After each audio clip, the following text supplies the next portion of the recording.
Welcome back. We're with Money, Money, Money. This is the Children's Day special, or call it the Parents Special, because it's parents who have to know how to make sense of their financial plan when it comes to securing their child's future. And I'm in conversation with Kalpesh, Ashar. So, Kalpesh, you've given us a basic broad thumb rule, that is, you're looking at building up that corpus for higher education, which tends to be extremely expensive.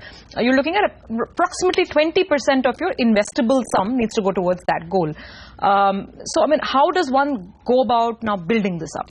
Yeah, so let's put figures to it and talk about it. So probably, like we said, that you could be looking at a figure of, say for example, a crore, because down the line, at the age of 18, probably a child would require a crore of rupees for his higher education. Sounds like an amazingly big target, but yes. Yeah, so that is because you're considering the inflationary part of it. So Right. the figure probably right now, what could be costing 35 lakhs, probably down the line could be costing a crore of rupees. So let's try to understand the concept of starting early, which I was trying to say that, So when you say that, for example, you have a 15-year time horizon and you invest a sum of 20,000 per month, which grows at approximately 12% per annum, you would get to a figure of crore. Now, say for example, you delay that process and you still want to get to the figure of crore, and you have 12 years. Then you would need for the remaining 12 years an amount of 30,000 per month. And if people have not planned for it, and again the sum of crore is standing in front of you, and you have just 6 years to plan for it. Then the figure is an astronomical 95,000 rupees per month. Wow. The earlier you start, the better. The message is loud and clear. So how to start? That's the question. You know, and here's where the role of advertising and the products in the market really comes in, because you have these wonderful advertisements with very happy-looking children telling their father or their mother that, can you plan for me? Explain to us first, what are these child plans? What kind of investment do they look at?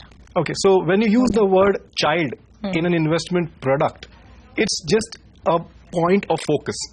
Why do people market it with the word child and showing fancy photos of happy families and a career-oriented thing? Is basically that people want a discipline. People want a certain focus point in their life, that if I keep this as my focus, at least my investments won't be diverted. And to instill a certain amount of discipline in a person. But what do these products comprise of? I mean, are they purely insurance product? I mean, so you have a gamut of all the asset classes which have these typical products. So let's start with the insurance products. So as I said, there is no product which has actually education as the base. It's all the same plans which they do. They put a word child to it. Of course. So obviously there are some inherent features present in all of them. So in a traditional plan of an insurance product, so what it invests in with the low returns which it has or the high premiums which it charges, it has a feature probably called a money back policy. So which is there in all the other traditional plans also. Correct. But probably the way it is programmed or way it is featured is that at the age of 18, 19, 20 and 21, you would get 25% of the sum assured back to you. And those are probably the parallel years when the child is in the verge of the higher education slot. So one of the features that I've also come across is that a lot of these child plans have been one of the pegs that because of which they're sold is that even in the event of death of the parent, these policies continue, these plans continue. So which are these particular products? And those are probably the ones which have a silver lining to it in the insurance part, which are the waiver of premium ones. So they come with a waiver of premium rider. And I think that's the only good feature in an insurance child plan, let's put it that way, that in case of the death of either of the parent who's paying the premium, the sum assured comes to the child as a lump sum. And the rest of the premium which was due need not be paid by the family, or because the child is obviously young. It's the responsibilities of the insurance company till the maturity of the policy. So here we are still not talking about what returns or what is the amount which is coming. It's just the continuation of the whole policy. So then the policy cover, I mean, originally this policy was covering the parent. Exactly. I'm guessing. And in the event of the parent's demise or the policy holder's demise, the premium is then waived off. Exactly. So the responsibility of the premium, because in generally other policies, if you don't pay the premium, the policy lapses or the policy comes to a close. Right. So in this particular case, just to take care of the beneficiary or the child in question, the policy continues. And is the entire policy amount paid out at the time of death to the beneficiary, which would be the child in this case? No. So there are the policies which come with the participating policies with the bonus or something which is accrued at the end of the policy.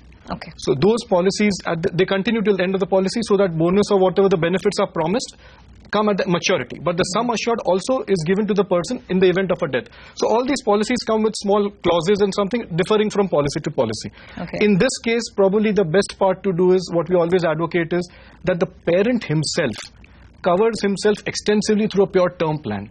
Okay. And in the event of his death, he could easily nominate his wife or his child in that case, who gets that huge amount.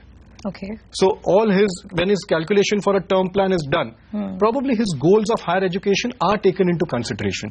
So we'll come to that comparison in just a bit, but just to understand these child plans in more detail, are most of them insurance products, and are most of them traditional insurance products? Yeah, so as far as insurance goes, these are more oriented towards the traditional plans. There are also ULIPs which are called child plans. Right. And as we know, ULIPs are ultimately market linked. Correct. So there's an element of equity there. And again, the story goes into long term. Sure. So it's nothing different from a mutual fund again. Okay. So even in mutual funds, like when you asked that what other products are offering, that even mutual funds have certain products which are called child plans. Now, again, the same logic applies in a mutual fund. What they do with equity funds, there is nothing different about the child in that. But like the waiver of premium in an insurance product, the mutual funds also, what they do is probably they do a couple of things. They do the exit load, they defer it over a period of time. So that deters the investors from removing money in between. Okay. So the benefit is extended and the money is secure for the child over a period of time. So if in a general mutual fund, if the exit load is say 1% for a 1 year withdrawal, here they would stretch it probably to 3 years, 4 years in that category. Okay. So the investor himself deters from touching that money. Okay, so some way of ensuring a little bit of discipline. And other thing which we need to understand here is that being an education plan, and like how we said, it softens a person up. The mutual funds also, in that category, if you see, they also invest in aggressive debt funds.